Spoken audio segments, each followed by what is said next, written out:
In this video, we'll take a look at the excavation of the site known as Tel El Hesi. It proved to be a very influential excavation and occurred quite early in the sequence of significant excavations in Palestine. You'll see several maps of Palestine locating Tel El Hesi in order to help you get acquainted with it. Here are some major features. Incidentally, this particular map is a relief map that you can see outside the Flora Archaeological Center in the Ashland Seminary main building. So we've located here, we've got the Jordan River with Galilee, the Sea of Galilee at the top, and then the Dead Sea towards the bottom there in blue. Notice flowing into the Dead Sea from the east is the Arnon River. I've labeled this because you will often be able to identify this feature on maps. It doesn't have particular connection to Tel El Hesi, except that you'll see that Tel El Hesi is roughly on the same latitude as the Arnon River. So if you open a map, many maps will not label Tel El Hesi because it's an ancient site. Modern maps will not label it, but if you're wondering where is it, you will be able to locate the Arnon River flowing into the Dead Sea, and you should be able to locate Gaza. And here we're not referring to Gaza Strip, the long territory, but the primary city of Gaza, which as in ancient times, so in modern, will still be recognizable. Tel El Hesi is located alongside a perennial source of water, very significant for surviving as a human. So you see the last point there on the left is that it's on the west bank of the Wadi Hesi, hence its name. Here's Google Earth.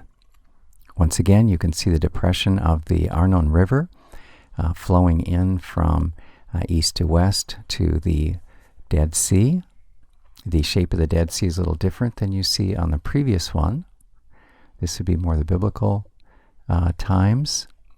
And there's been some desiccation, and you can see also some structures in the lower part of the Dead Sea. I think that has to do with harvesting some chemicals from the shallows. But Tel El Hesi, according to Google Earth, is located at the yellow pin. This sketched map comes from a journal article in the Biblical Archaeologist, a useful journal, co-authored by Fargo and O'Connell. Fargo, and perhaps O'Connell as well, was involved directly in a second series of excavations. Excavations began in 1890 under Sir William Flinders Petrie, and then they were resumed about 80 years later in 1970. They continued till 1980. The report that's journal in this particular article was dated 1978, so there were still a couple more seasons of excavation in that latter portion of digs. By now you've probably located the red circle indicated by the blue arrow. Within that red circle is a star, and the caption to the map indicates that this is the author's way of locating Tel El Hesi. Why didn't they just spell it out? Probably because it's so crowded, because of their intent to display the drainage pattern along the coast. Notice in terms of reference points that along the Mediterranean coast, below the blue arrow, you do see modern Gaza listed. And once again, that's a helpful way to locate Tel El Hesi. The span of this particular sketched map is too narrow to include the Dead Sea, so we just have the coastal plain. Notice the statement, and perhaps you've been reading it over by now, what I've printed off to the right. I found this very interesting, not in terms of what they discovered, artifacts or eras of human habitation, but rather what would have been the ancient significance of a site like this. So let's not miss it. So they note that it's too far inland to have direct influence of the Via Maris. What is Via Maris? This is the way of the sea. It's not labeled on this particular map, but if you can imagine what is otherwise known as the coastal highway, this is an ancient coastal highway. It would have been closer to the coastline and running basically from Egypt right up through Palestine to points north. When we get to about the Mount Carmel range, I believe it jogs inland to the east a bit, and that's beyond what's shown on this map. So they're saying Tel Hesi is too far into the elevation that begins to rise, approaching the hill country, to have real direct influence over Via Maris, the coastal highway. However, this comment teaches me that, as you might presume, that coastal highway had some routes then that would be spurs, or that would turn off from the coast and head towards the hills. Call it a branch here. And one was toward in the vicinity of Ashkelon. You see Ashkelon labeled in this map above the blue arrow right on the coast. So they're saying Tel Hesi could have had some influence, some oversight over a branch road coming off of the Via Maris. Towards the close of this paragraph, they point out that Hesi was, as they say, well placed to control this route. Its position on the eastern edge of the coastal plain allow Hesi to assert control over the southern approaches to the Shephelah, and that's the territory rising in elevation into the hill country to the east. Incidentally, you'll notice that sometimes Hesi is spelled with a capital H with a dot under it. That's the more formal spelling. Sometimes it's spelled without, depending on what resource you've had. I've tried in most of this presentation to use the formal spelling with a dot under it. That means there's a rough breathing, Hesi, sort of like a CH.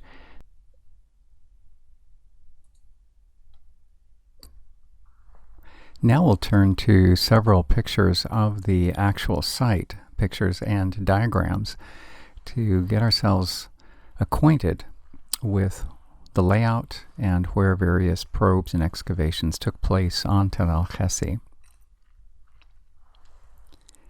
To help us appreciate some of the useful resources, please notice that this comes from the New Encyclopedia of Archaeological Excavations in the Holy Land, a multiple volume work. It does provide us a wonderful synopsis of the excavations at various sites. It's not limited to information about excavations. It could also talk about other aspects of archaeology in Palestine. A piece of information that I found helpful here, several things. Notice, for one thing, the orientation. The caption says it's a general view looking northwest. So I would encourage you to begin to build a mental map and just think, okay, if I were in something like a square, I'm at the base of the square, I'm looking north and tilted to the west, and that gives me this view.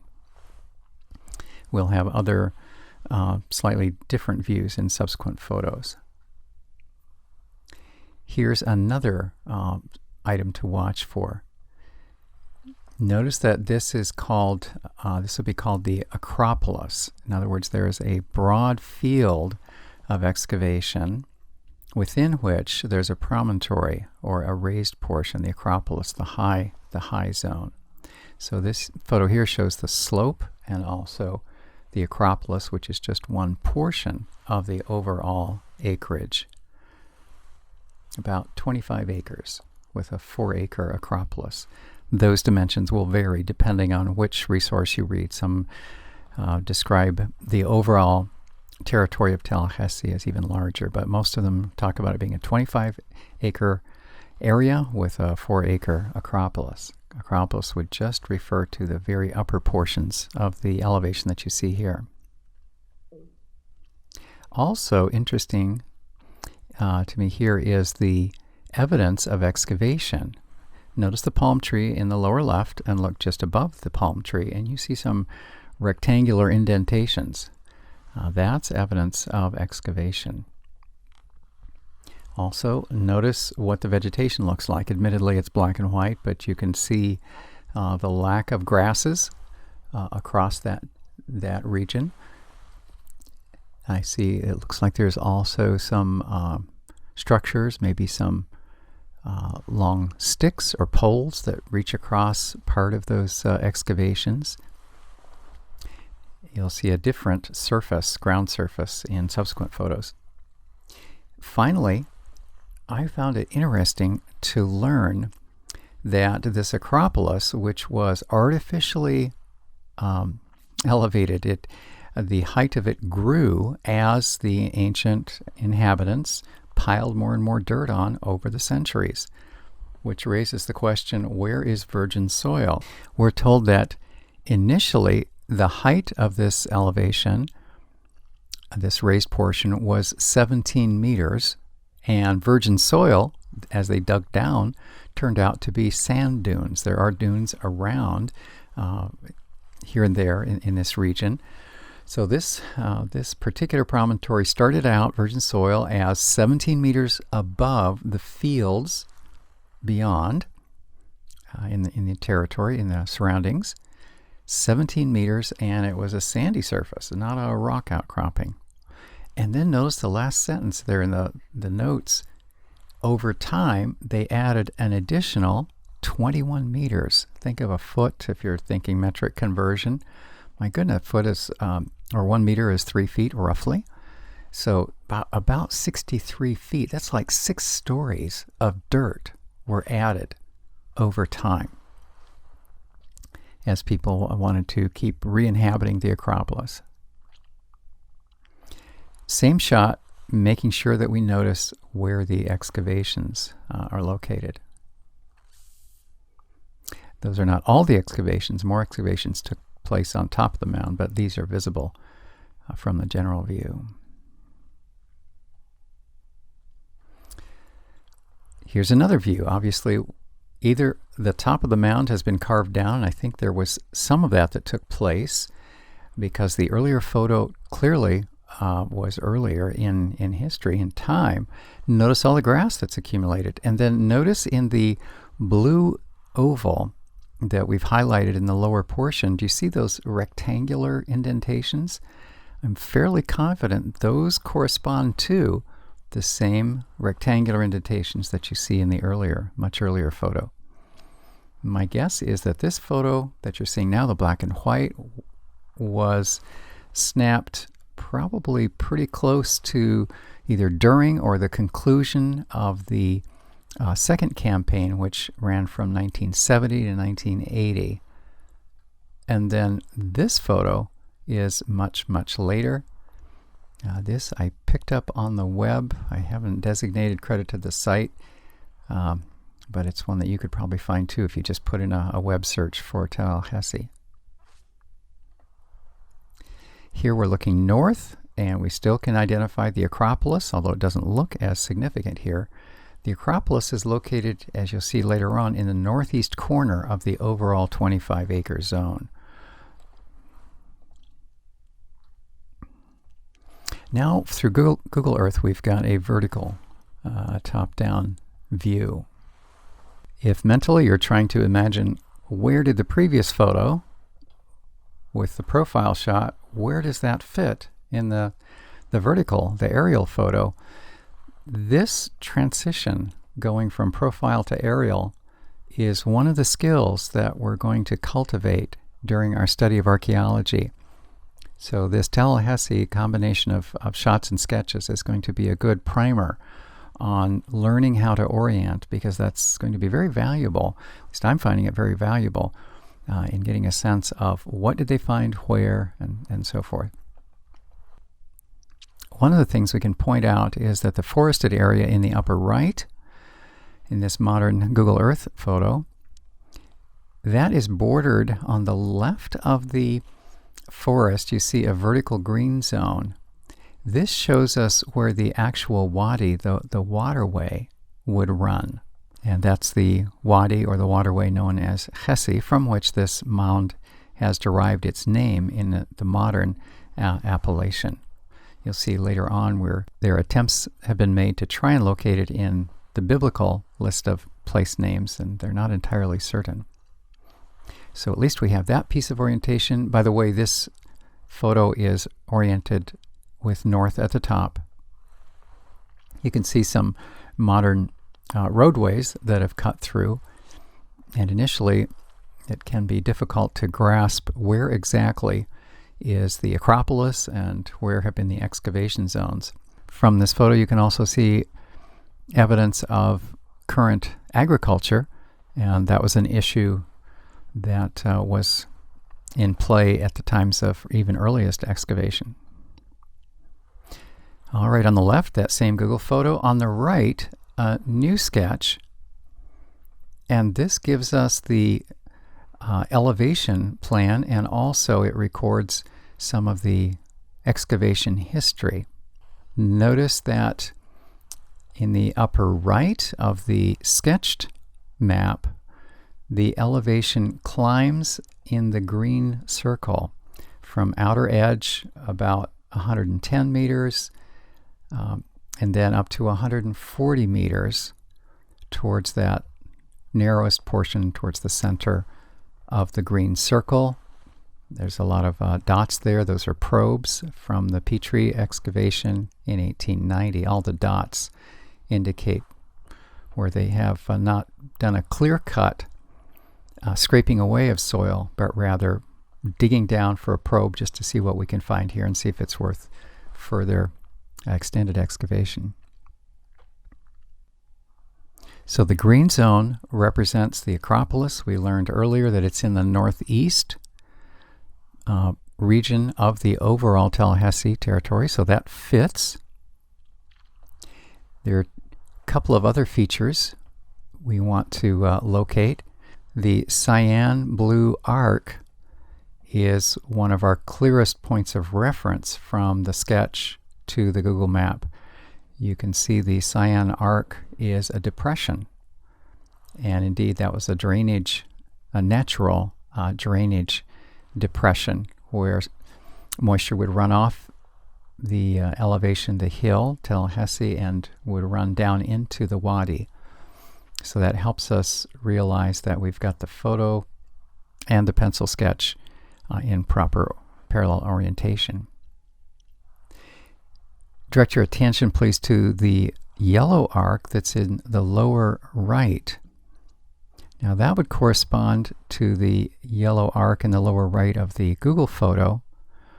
Notice that in the pencil sketch we have some straight lines with some right angle changes. This indicates a wall that the excavation reports refer to.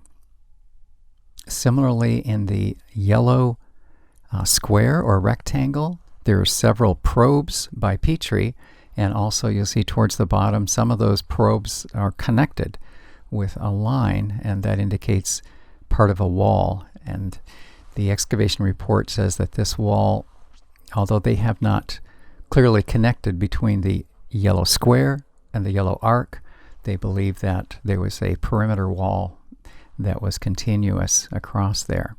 I find it interesting to study the Google photo in these respects because as you look at some of the irregular markings in the soil in the Google photo, you can appreciate that these may indeed correspond to earlier excavations. Now, admittedly, there's been additional weathering and erosion so that the crispness of the excavation rectangles is not as clear now as it would have been back in 1980, the end of the campaign.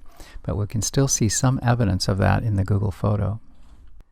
Next, we're going to focus our attention on the lower portion of the green circle, just between the top of the blue arc and the lower portion of the green circle. On the right, we have the same topographical sketch. On the left, it's the Google photo, but we've zoomed in. So please orient yourself. The green circle is still in roughly the same place. And now direct your attention in the left picture to the irregular markings in the soil in the blue square. That would correspond on the right to the portion below the green Acropolis proper. Again, pay close attention to the topographical lines so you can see that the Acropolis ascends there, particularly on the northeast side fairly steeply, and then below the green circle you can see that the lines broaden out, so it's a more gentle slope, but it's still ascending, going from the bottom to the top, ascending, again with that jagged erosion line or water course. It's not a permanent water course, but you can see the drainage zone Based on this orientation, I believe that the photographer of the black and white photo that you saw earlier was standing approximately at the red circle, sighting along the red arrow to the northwest.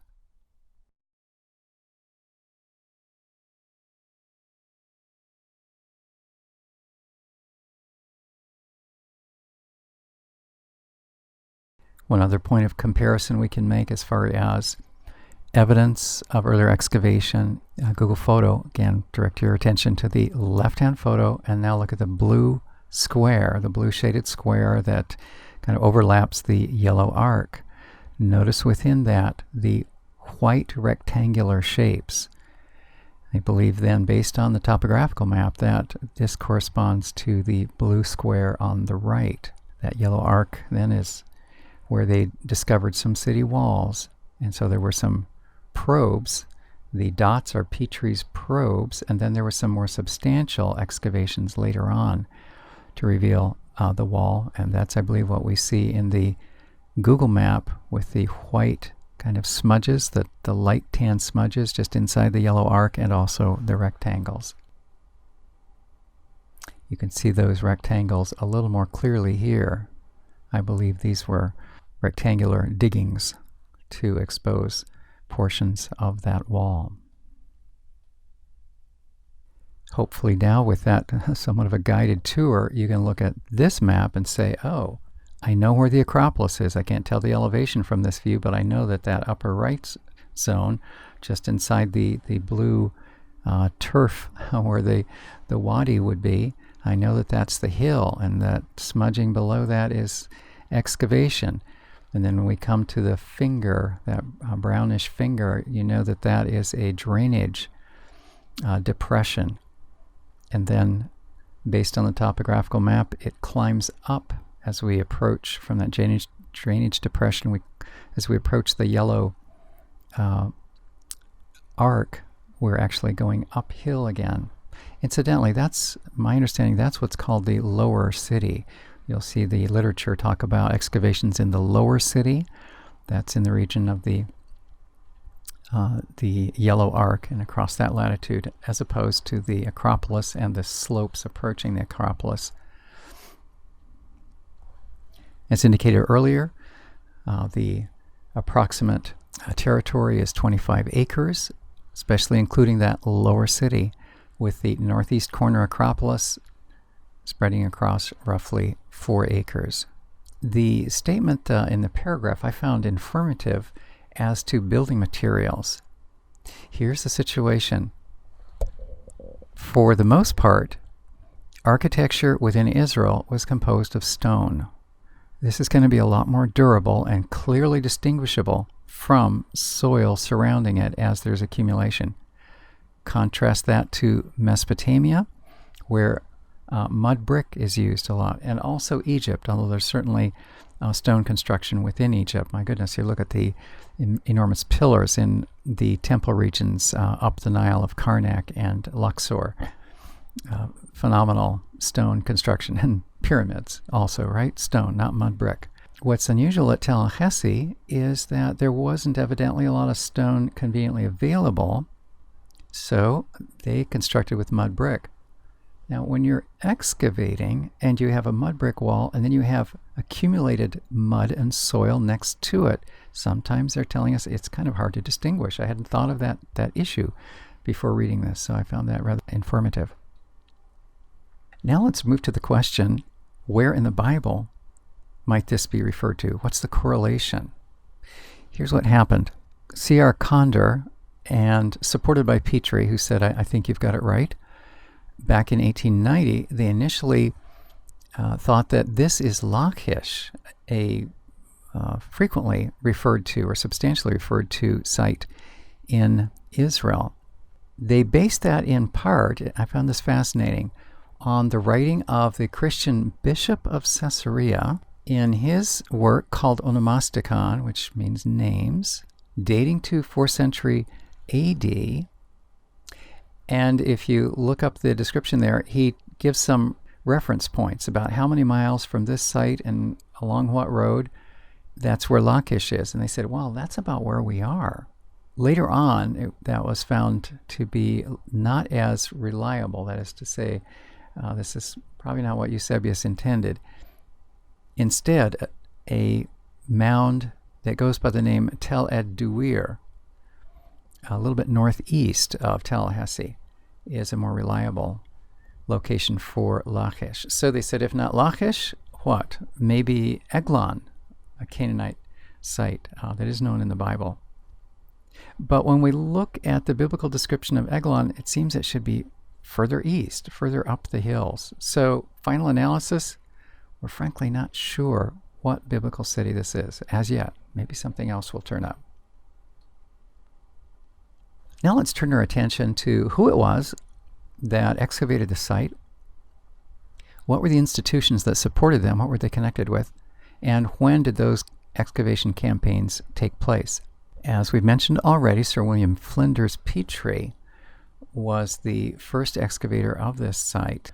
He spent 6 weeks in 1890, supported by Palestine Exploration Fund, which is British, and you can see the assessment by Valerie Fargo in her article of how significant his work was here. A little bit of background.